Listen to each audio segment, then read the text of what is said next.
Good evening. You're listening live to the Extreme Movie Show. I am your host, Rob. I am broadcasting to you in the Pine Hills Palace, just west of Orlando, Florida. In the Extreme Studios with me tonight from the Great Midwest is RDB. And tonight, we're continuing our Landman TV show coverage, Season 2, Episode 6, Dark Night of the Soul. Or if you're an 80s child like me, you go, this is a really bad title because what first comes to mind is a ripoff RDB of a great little made-for-TV movie, I think, for CBS called Dark Night of the Scarecrow that had the guy that would later be in Dr. Giggles and Darkman whacking people because he was, wait, how do we say it today?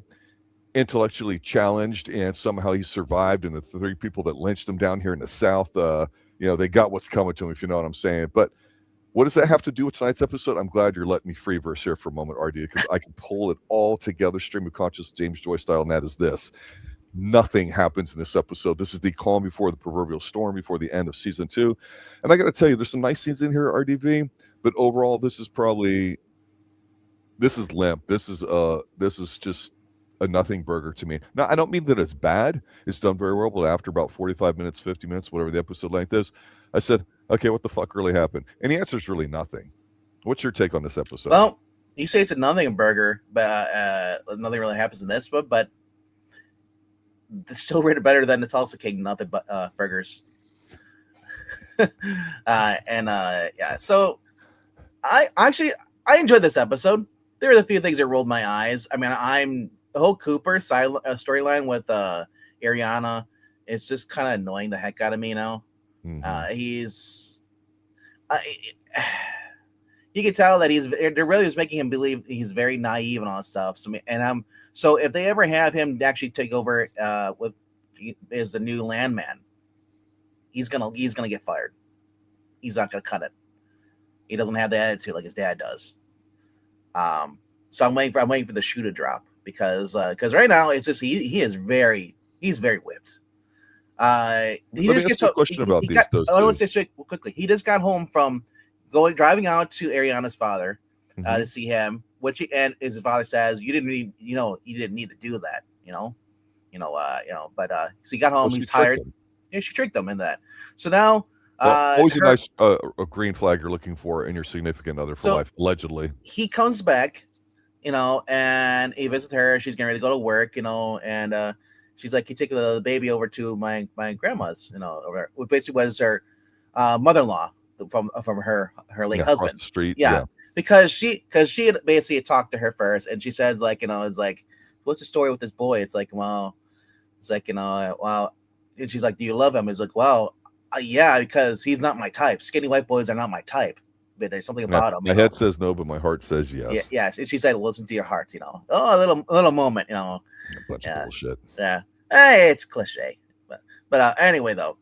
So she's like, you send that boy over there. So then he goes over there, he talks to her, and he kind of like, you get this here from him being like, when I'm not with Ariana, I got butterflies. When I'm with her, I got butterflies. I just try to make sure I'm doing the right thing and stuff. And it's like, you sound like a 19-year-old kid who doesn't know what he wants. And it wasn't his idea to even marry her. It was, she brought it up. Exactly. So, and it just seems like they're kind of rushing into this. Well, what I was going to ask you is that, I mean, we've seen not the act itself, but them laying in bed together, where it's implied that they've had relations or whatever like that. It's not a personal question. It's not a reference on anybody. But do you really think these two have any chemistry at all? Because I think they don't. It's pretty horrible. I feel like the writing is a little bit forced. Yeah. But I don't know. We'll see. Maybe, like I said, remember, Cooper is just like his dad, and I'm waiting for the other shoe to drop because we saw what happened with his dad's marriage, how it was going well, and then immediately went sour. And but it seems like he's just a yes man, and that's kind of what today's generation is raised into. It's like you have to the guy is pretty much going after the girl and does what the girl wants, to a certain point. Yeah, I'm not saying everything's like that, but we're led to believe that if you look at a lot of current television. But yeah, that's going on with this story with Cooper and stuff. Kind of not much going on. It's kind of like, okay, I did this with the dad. I don't need to see the female version with the grandmother. It's like I want to move on. I want to see him taking over Tommy's job. The one thing about him that really gets me is the fact that, again, we talked about this a little bit before, a couple episodes back, where for some reason, he had the ability to come up with for lack of a better term, I'm called the probability distribution of some of those oil fields that he rigged and all that too, and figured out and made them allegedly profitable. Mm-hmm. And nobody's talking about the fact that this guy's got like this sixth sense, this instinct that's more valuable than oil it's going to be pumping, right? You need somebody that can do that. And it's amazing to me because he's just so driver personality, and I've always liked him and all that. But I think your comment about the writing force is there because there's no electricity between them. I mean, you could say, yeah, he's 19, 20 years old, whatever. He's got cum on her brain, is in his early 20s because she's a beautiful woman. But they wrote her so poorly in this season where I really like these two here. It's like, okay, everybody's getting together, yet everybody acts like they got a big deal, yet everybody's got a lot of money. It's almost getting frustrating watching these people because it's like, you don't have to get married. You can take it slow and date. I mean, it's like, but she's like, you're skinny, come in here, I'll show you how to grill and cook, and it's like, okay, a mother-in-law, because that's all anybody wants to hear about is the butterflies. This guy helped her out through a tough time. There's a bond there. That was really cool when they were going slow and that was going on. But now it's like boss woman, and this guy he's just like, I don't care. It's a bit revolting right now. I'm really surprised how quickly I've turned on their storyline. Yeah, I don't really care for that as much. It says right now it's just kind of a boring storyline because I want to see more of him working in the oil fields. She showed promise with him when he had his own crew and stuff, until he found out that he was just a pawn. Because remember, this is Tommy's life, so his son was just used to get to Tommy. Yes, and it sucks for Cooper because Cooper was finally getting ahead, and he's like, and he said he won't get a check for 3 weeks, so he has no money. And so anyway, Cooper he talks to his dad and says, well, he's at the gas station. He's like, hey, I need money for it. He's like, oh, I'm gonna get her a ring. He's like, what are you gonna get a ring? It's like, He's like, well, you talk to your mother on that. So, and because meanwhile, Cooper is in the. Or Cooper's talking to his dad. His dad's in the truck with Sam Elliott. They're driving because I did like this though. Yes. So Sam Elliott, instead of just sitting there staring at the sunset every freaking episode, decides to come with them because he watched the sun rise, and now that's something's different. No, usually we see him watching the sunset and then the episode ends. We're watching him watch the sunrise, and then Sam Elliott joins his dad. I see how you noticed that, sir. Yeah. So. It's basically a new day, a new dawn for him, and he's actually more chipper. And so they're riding in the truck, and he's like, Dad, you sure you really want to come with me? He's like, it's 3 hours, a lot of bullshit and stuff. And I love how those two are kind of bonding in the truck. Yes. And it talked, and so then as Cooper goes to talk to Angela, and he's like, because of Tommy's behest, because Tommy doesn't have one time to deal with that anymore. He's other shit to worry about. And so Cooper talks to his mom, and we get to see that the girls are back in the gym again. It's the second time they've been in the gym this season, that particular gym, fitness gym, body fitness. What about the first scene where we see them and the grandfather there in the kitchen in the morning? You got to comment on that, bro. I don't really remember much about the kitchen other than where he's like, because Angela comes downstairs and Tommy says, "We're just like, it's like, do you mind putting some clothes on? Because we can see your underwear and stuff, And he's like, and she's like, she says to his dad over, "Do you mind?" He's like, "Can't say that, dude." Dale is like, it's a trick question. And then, of course, Ainsley comes out in a bra and panties. He's like, Tommy's like, I fucking give up. I Those shorts Ainsley has on. Yes. I am telling you, bro. I've said this before. We don't see it often, but back in the 80s, you saw that everywhere. Yeah, and all the cheerleader slumber party moves. Yeah, nice ball. And you can listen to those here on the Extreme Movie Show. Check it out. So that would happen before, but so basically, Angela after talking to Cooper and stuff, she calls Tommy. And he's like, son of a bitch. Because she's like, I told him to go to jewelry shop, but she's like, it's like, you know what? Instead, I'm gonna give him my ring, and she's like, it's like, okay, the engagement we're gonna get Tommy gave her. And she says, well, he's like, because you're gonna buy me a new one because that shit's tainted. It's like you just gave it to your son, and here she's saying that it's not good enough, for her.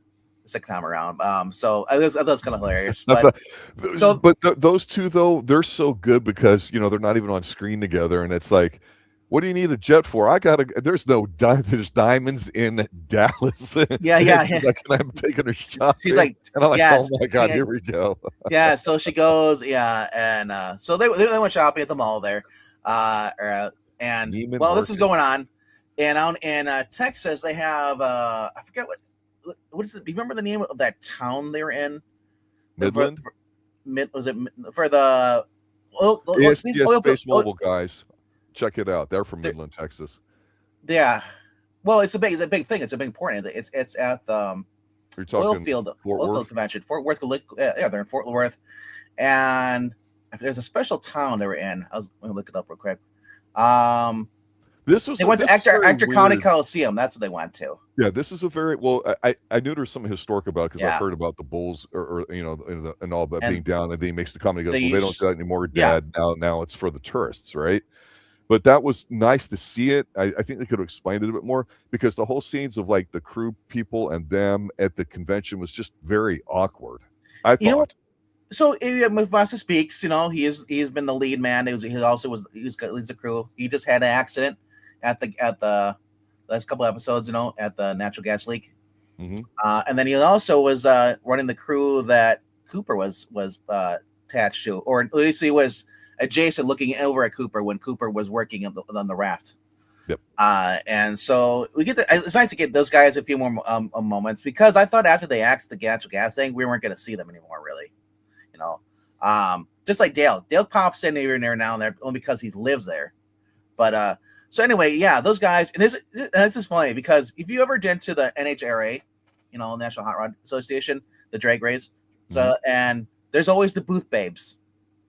And there's one guy you're like, hey, do you want to get free hats? He's like, and these are some fine looking girls. I mean, there's no about it. I'm not being sexist. I'm just saying they chose good looking girls, and because that's what you want to do. You want to attract because it's all guys going to that stuff.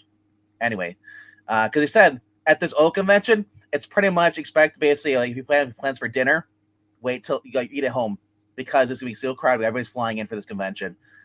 Basically promoting new ways to do control the oil rigs and stuff, the pipe setters. And normally you see the guys, they throw the chain around it, and that's how they pull it, and they set it in. Well, they're walking, and they end up seeing the new machine.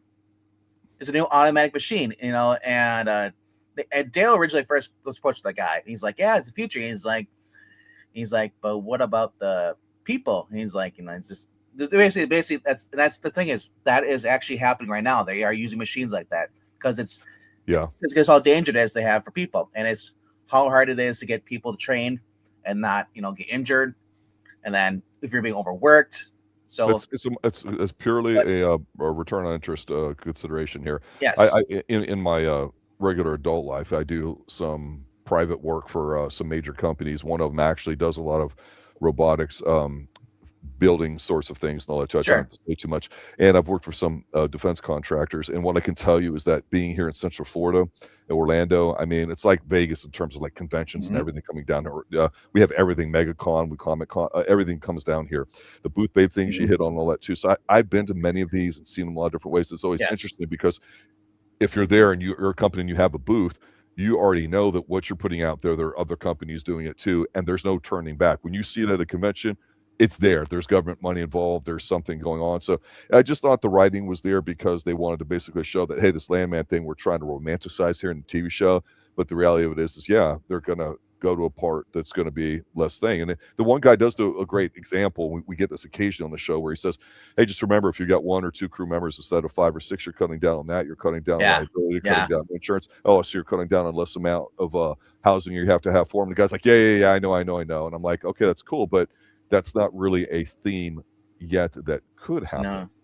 Yeah, so the guy, and that's also the thing too. Everybody's don't really like self-checkouts. We love it, and then we also bitch about it because, well, it's taking away jobs. But we also hate standing in line for one cashier. So those guys see that, they're kind of put off by that, but then they said they come across the booth babes, and the girl started flirting with the guy. So the one guy, he's the one. He's like, they're just arguing with him before. He's like, "Did you guys see the jets?" So he's like, "Dude, there's no jets here." And he's like, it's like there's nowhere to land. He's like, "Well, they must have landed a parking lot somehow." So he goes over there, and takes a photo with them. And he's like, "Hold my beer." And he's like, "Yeah." And he's like, and they're like, "Hey," and they said that Mustafa speaks. The black guy is the main guy. And they're like, "Hey, do you want to get a photo?" He's like, "Not if I want my wife to kill me." She'll find that stuff. That you're gonna post that shit on your Instagram, you little Instagram influencers. Fuck that. That's like, I kind of like that. Him being the married man, still kind of be loyal stuff. It's refreshing to see. So they have that location there too. Also, Cooper was calling his dad from Bighorn Travel Center, which is in San Antonio. Gas station was a big thing, kind of like Buc-ee's. Oh, gotcha. Yeah, Buc-ee's yeah. It's a big travel center. Yeah. Okay. Not as big as Buc-ee's, so smaller. The other one was they had the PR Saloon, which you see where they basically have the beer towards the end. They also have stockyard stables. I want to talk about the stockyard stables because Tommy goes to meet with the Cami at the stockyard stables, and that's where they have the little. And then they run into an actual. I think she's known as the cowgirl, isn't she? Her name is Kit Moncrief. Kit Moncrief is she's pretty much a big celebrity down in Texas. I suggest googling her name because I can't really articulate how important she is, but she's the guest star in here.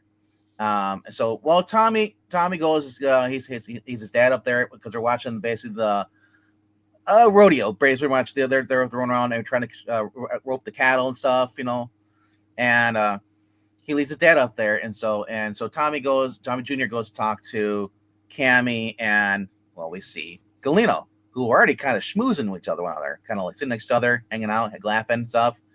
This is a bad sign for Tommy, and Tommy knows it. So Tommy comes around, sits down behind them, and this is where they start talking to each other, and we're going to work out the deal.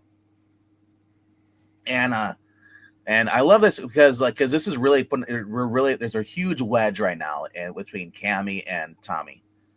Yeah. And I think it still has to do with the fact that Tommy told her no last episode about taking the money from because it's drug money, it's cartel money, and she still has a thing up her ass. I know she's grieving, but she's also very we're learning more about their history. So basically Gallino offers him a 60-40 trade with 20%, basically on top of it, and then you don't worry about paying back the 20% interest, whatever. That's a good favor. So and he's like, well, Tommy, I'll have, if and he says if Tommy's okay with it, this proves it. And she's like, fuck Tommy, I'm in charge. Right in front of Tommy.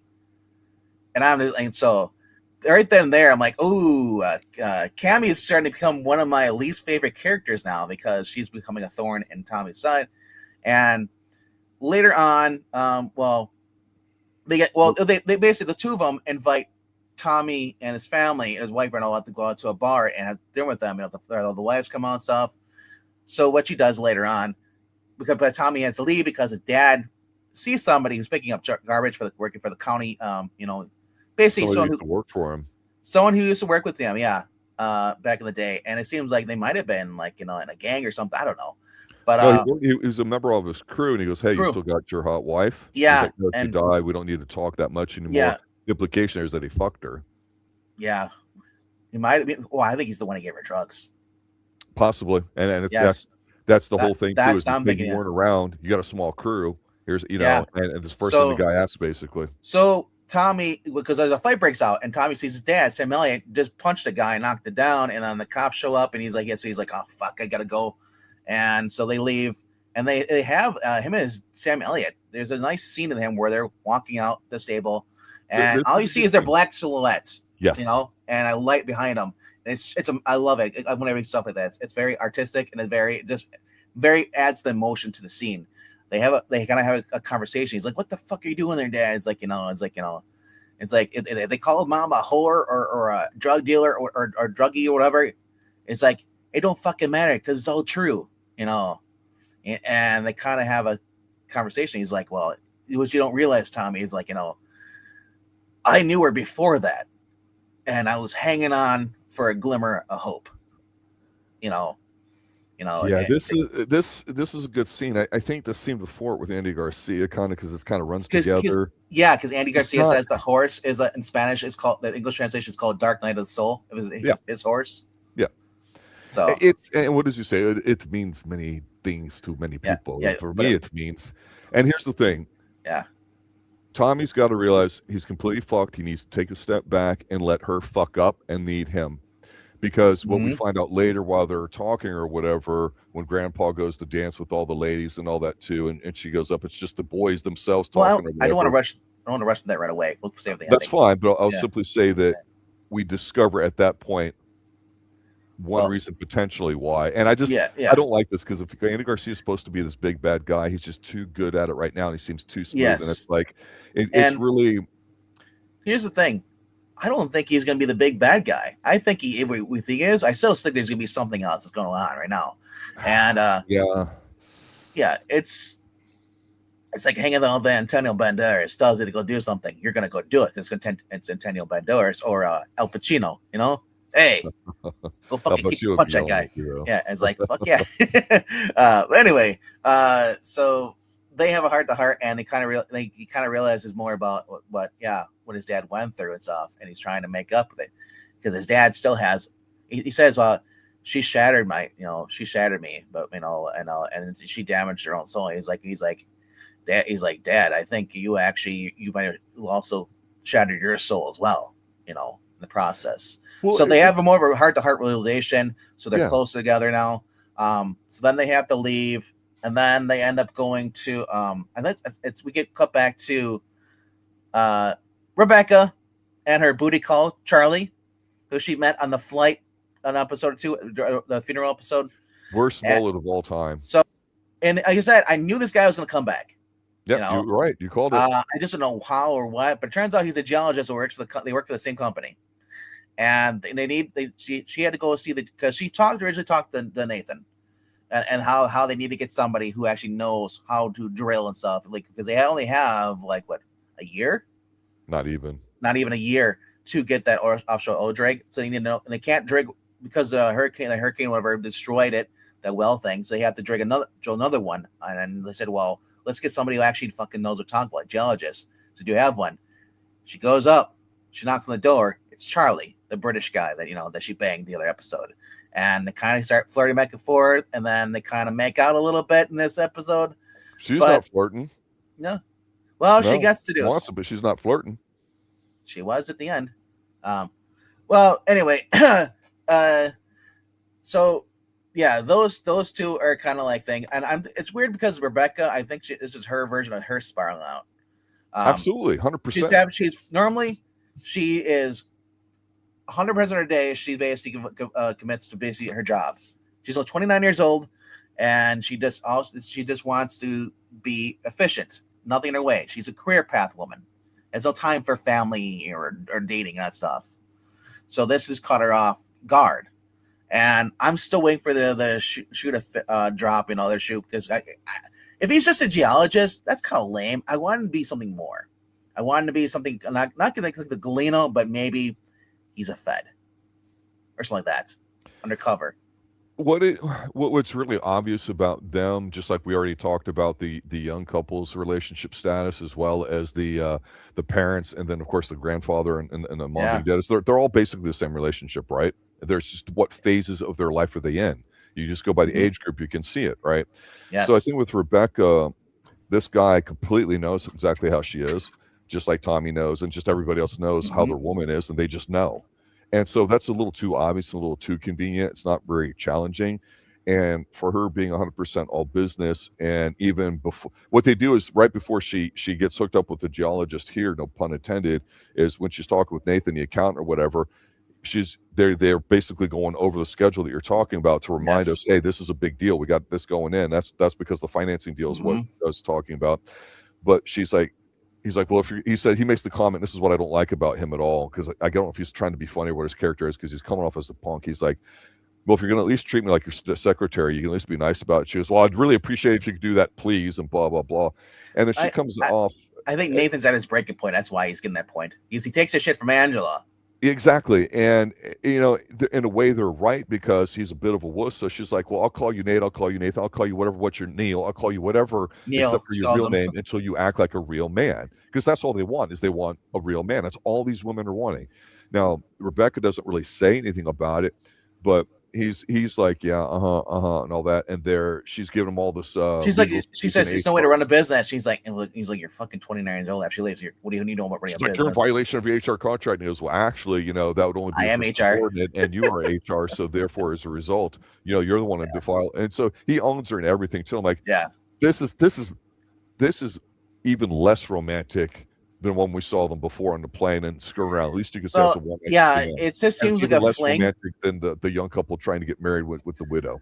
I don't know where they're going with this. Either he's going to turn out to be something different, or they're going to have a fling, and then she's happy and that's it, But it's going to affect her game because But regardless, if he doesn't be something else, like you're saying, yeah. Well, like I said, I don't know where they're going with it. I'm just gonna ride with it. Okay. So yeah, other locations they had in here too. They had the mall they went to was Neiman Marcus. I was gonna point out that was where Ainsley and Angela went to. Mm-hmm. And then of course they had at the bar they went to was the White Elephant Saloon towards the very end of the episode. That was the last thing. They show up there and all the girls are kind of having fun, and then until Angela sees that, Tommy's dad is sitting in the corner, she's like, no, you ain't gonna watch. You're gonna get up and we're gonna dance. And he says, well, I think I might have a dance or two left to me. And then they dance, the girls start dancing and stuff. And then Tommy's sitting at the bar along with Gallino, and he says, like, I like your wife. She's such a carefree. She has a way with words. She can get anybody to do what they don't want to do it. My wife has that as well. Yeah, it's like we're in trouble. It's like, but do you think he's targeting women, Andy Garcia? No, because he's right about identifying that characteristic they have. Because that is her personality. She might be a little bit big. She might be, big Texan kind of lady and all that, but she's got a good heart. You know what I'm saying? So it's funny because Andy knows exactly how these women are, just like all the other guys do too, but he's just expressive about it. And actually, this was the key scene to me because we find out possibly why there's a wedge between them here. That's what we were holding off talking about. Yeah. Yeah. So, he's Andy Garcia, Gallino basically says he's Tommy, and he's like, the shit with Cami, you need to go in there and fix it because, if she's in there by herself, you're not there. Because she wants to get rid of you and stuff, and before I can tell why Tommy said, what tells him why, he basically says, Gallino says, like, the sharks, my people I deal with, they're gonna sniff around her and they're gonna tell that she's vulnerable and she's gonna eat her alive. So you need, so basically he's not gonna do the deal, unless Tommy's there. Pretty much, that's it seems like it, yeah. Which is because he really wants Tommy by his side. So Miz is like, he knows because he trusts Tommy. He doesn't know Cami. And that's smart decision off of Gallino. Well, he's worked this out. He's also buttering Tommy up too a little bit too. I think he's smart enough to know that Tommy's not going to take to a lot of that stuff. So I think he's working the female angle here more because basically he's the one making her give up on him, and Tommy knows it. And then Tommy basically says to her, this is the key thing. He goes, yeah, in the crash of 2008, I basically lost everything and all that too. So I ended up going and working for her husband, the guy that there's died. more to it. I was going to say, Tommy says is that her and her father, her and her husband, pretty much, John Hamm, mm-hmm. They basically went into business, and I had what they used to, what she used to have stuff. But I didn't cash in on it, I fucked, and the crash happened in 2008. I got fucked. I lost everything. So instead, I end up at working for her husband, and she thinks I'm a loser, and she thinks I'm going to lose her money. That's why she don't trust me. I don't think she don't trust me because she's a stupid bitch. That's what I think it is. I mean, and I'm not saying there's a sexist thing. It's saying she comes off as she doesn't know the business. She just doesn't know. She was the housewife. She didn't run the business. That's right. Her husband, Monty, did. And look how bad he fucked that up. And Tommy is doing everything he can to basically save it for her. Tommy told her to sold it. But no, I want to leave, legacy for my husband. No, that he didn't waste all his life doing all this shit. And he's like, well, get him a fucking park, you know. It's like, and she's just like the fact that she was told no, and that's what it comes down to. She is just so upset the fact that Tommy knows what he's talking about, but she thinks he's a loser, so she can't handle it. So that's why she's like, she wants to be. I'm in charge now. I need to know all these things. And it's like, okay, Tommy's at the point. He's like, well, fuck it. You want to know about it? You can run it your fucking goddamn self. That's pretty much his attitude. I love about this Tommy, but yeah. So this episode wasn't really much more advanced. It's just basically we're hammering in we already know what's going to happen. Tommy and Cami are pretty much close to having a falling up, but they're not going to. I disagree. I think that in the next episode, it's got to be father and son going against them. Yeah, I think that's what it has to be. Well, here's the thing, though. We might Tommy and Cooper. Mm-hmm. What is Tommy and Cooper going to do? If Tommy gets fired, what is he going to do? They only talked particulars, which is really just one upsmanship here about who's in charge, really what was going on. Forget the numbers, about the contracts for the wells. They don't have them yet. So it's not a done deal. Okay, actually, what they're doing is they're drilling an offshore drill stuff. That's what they need the money for, not the land stuff. Right. There's two different things going on here. There's the offshore well, and then Cami and them she's getting in. She needs the $400,000 not for the land stuff. It's for the oil, offshore oil. No, I get it, but the point is, I think with all this wheeling and dealing, it's for driving a wedge. So it's going to be that them as a small group, they're going to be the last of the landmen. Yeah, I don't think Cooper, and them are gonna be. Yeah, I think they're gonna actually gonna mend their ways, and as far as him and Cami, because Gallino doesn't want to work with her. He wants to work with Tommy. I disagree. I think he completely's got her eating. Well, of course it is, because he's forcing Tommy. He wants control of Tommy. That's what it was. That's all. He doesn't give a two shits about her. He wants Tommy. So if he can make Tommy's life hell, he'll do it. But he's like, I'll also be the solution. Here, I'll make it life easy for you. Fucking work for me, because he says I want to get out of it sounds like he wants to get out of the cartel thing and just do it legally. He says my people I work for, I work with, they're tired of the other stuff. Is not stable. The oil business always is a booming business, and it's more safe, legal. Yeah, but do you think? Well, two things here. One, I think the best scene happened here, where him and his father are kind of talking to each other. It might have been a little bit earlier. And there was a comment made earlier when they were talking, and when he was watching the sunrise, and he's like, I'll ride with you or whatever like that. And then he's basically like, like all these reasons. No, he goes, well, I'll be out front if you're going to come. And he goes, those things will kill you because he's smoking, right? And they have a little argument about littering or whatever. And I'm like, okay, whatever. But that they kind of get together. But it comes back to that because he sees what's going on here with the women that are in his life and how great they can be, some of them. And he's like, look, man, you've got maybe 10 years left before you're dead because of all this and that or whatever. And he goes, you're just living all these old memories. You gotta because he's basically saying you need to be marrying her. You need to get on that shit quick, bro. That's what his dad's telling him. Yeah, the scene with his dad in the truck where after he gets home with Angie, he's like, man, you just called her a wife, and he's like, well, she's not. He's like, you need a fucking remedy, like he says, because you need. It's like, you at least about 10 years left, 10 years of life left in you. Time to make memories is now. Because just have memories, isn't enough. It's because that's how I fucking have is memories, and memories are what you make them. I only have shit memories. You need to make good memories. And yeah, so I love that little thing. And he also says, like, you know what it remind me of? And it's like, you remember that fucking little monkey that's on the back of the dog at the rodeo show where he's screaming his life, he has to hang on? You're that fucking little monkey. Hang on for dear life. And the dog run where it wants to. And I love this because they both just start laughing in the truck. Because literally it's Tommy right now, hanging on for dear life. Yeah, there's just some big things here that are happening, or things that I'm starting to think about. Like, we talked about like Ansley and Cooper, right? And then maybe get married, and it looks like they're just kind of young, caught up in things or whatever, which is what I feel like it is. I hope that they don't get married. she's got the kid and all that too. I'm not saying she's Yeah. a bad mom, but he helped her get a shit ton of money. That's great.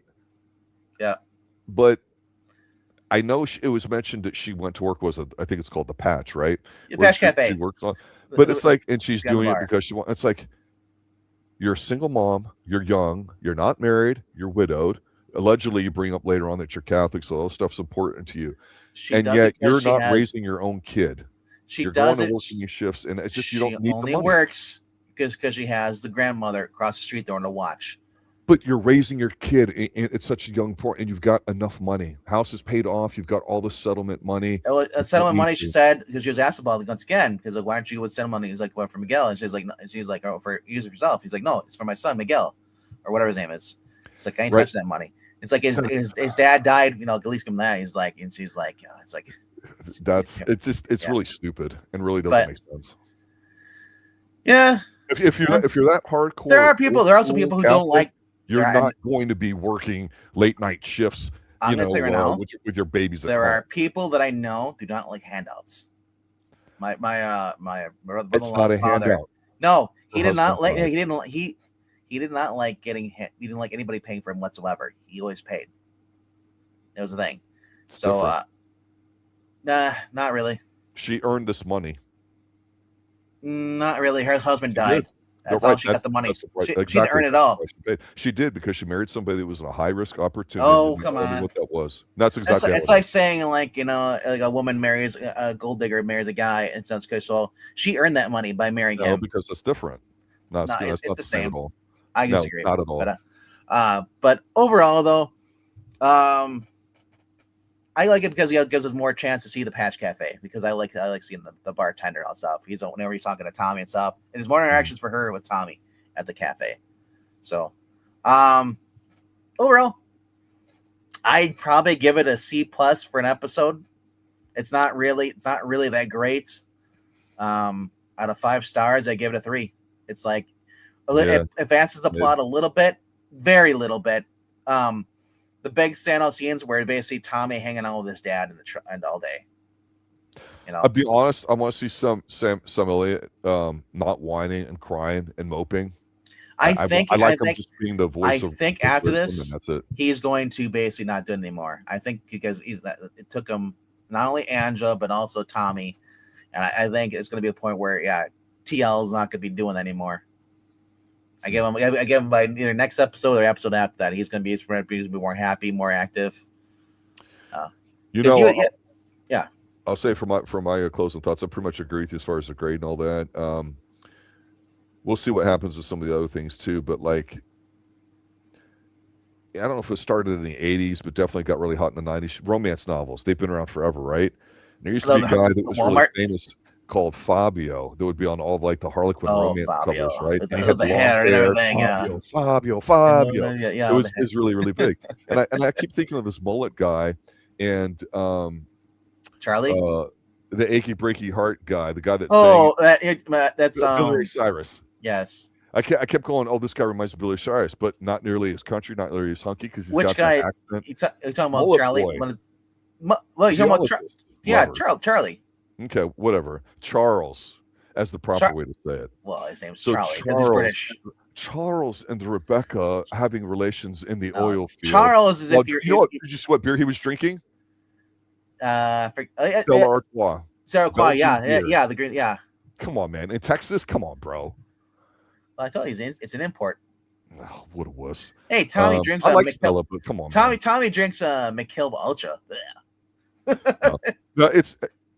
I feel like I think it's going to start getting a little serious here. The last few episodes, we've got all the pieces in place, like you're saying. Yeah. Whether we agree or disagree, like on her and the money and all this and that, it's just we kind of know how everybody is a little bit. So, Rob, when we see like Cami kind of being bitchy towards them, we're like, well, screw you. We really liked you early on. Now we felt for you. Fuck you. And so we're going to kind of see how that plays out here too. But I'm waiting for the battle lines to be drawn because I think they need to be put a bit under more pressure, meaning, Tommy and his family in particular, not necessarily financial, but you know what? Hey, you don't trust me? You think I'm a loser? Screw you. I'll go work with my son. We got leases. We can go do this. We'll figure something out. Right. So unfortunately, I think this is going to go back to something you mentioned very early on, and thankfully, and I'm not jinxing it here. It's not come true yet.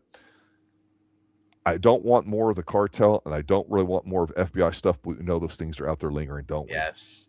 Yeah. They keep name dropping the freaking feds and all that stuff. Well, while we're here, chat, I want to say happy birthday to Desert Rose. Her birthday's next week and all that too. So we'll yeah, take a look at 31st. this movie called Bone Tomahawk, maybe for next Tuesday, with Kurt Russell in it.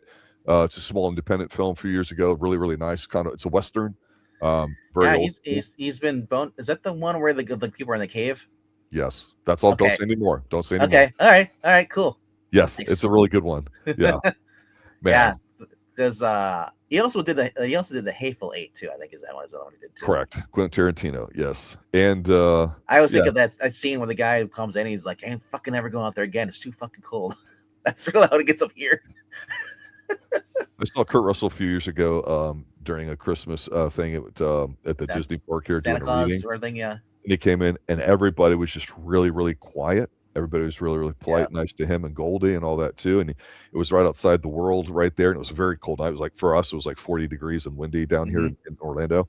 And he just went up there and he read out of something, and then they did like a lighting of a tree and all that too. And I'm like, you're the man, Kurt. I mean, come on. So I need more Kurt Russell movies. Right. Yeah.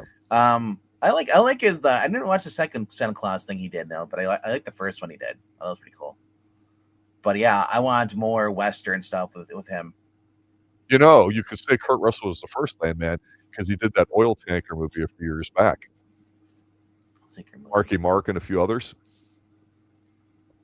I don't know. So you don't even know what I'm talking about. But he basically played Billy I know he was a Breakdown. Breakdown's tremendous, I know. All right, we'll continue more Kurt Russell here in 2026 on the Extreme Movie Show. Anything else, RDV? No, that's it. So we have about 6 people, kind of going up to 9. Kind of cool to see more people watching. We do this every Tuesday night around 7 p.m. or 7 p.m. Central, 8 p.m. Eastern. We talk about Landman. And we've also been started Fall Night, which it's already up on channel. I'll probably do that again maybe Sunday. Or if it's not, it'll be uploaded sometime during the week. But Sunday at 7 p.m. Eastern will be our next Christmas movie. Probably maybe the final. I don't know. We're gonna do another Christmas movie with Eric Breen, hopefully, and we'll just keep checking the channel. But we'll post it. We'll see if we get it. Yeah, leave your thoughts down below. What you thought of this episode? Did you like this episode, or do you not a fan of the series? It helps push the algorithm, basically help recommend our channel.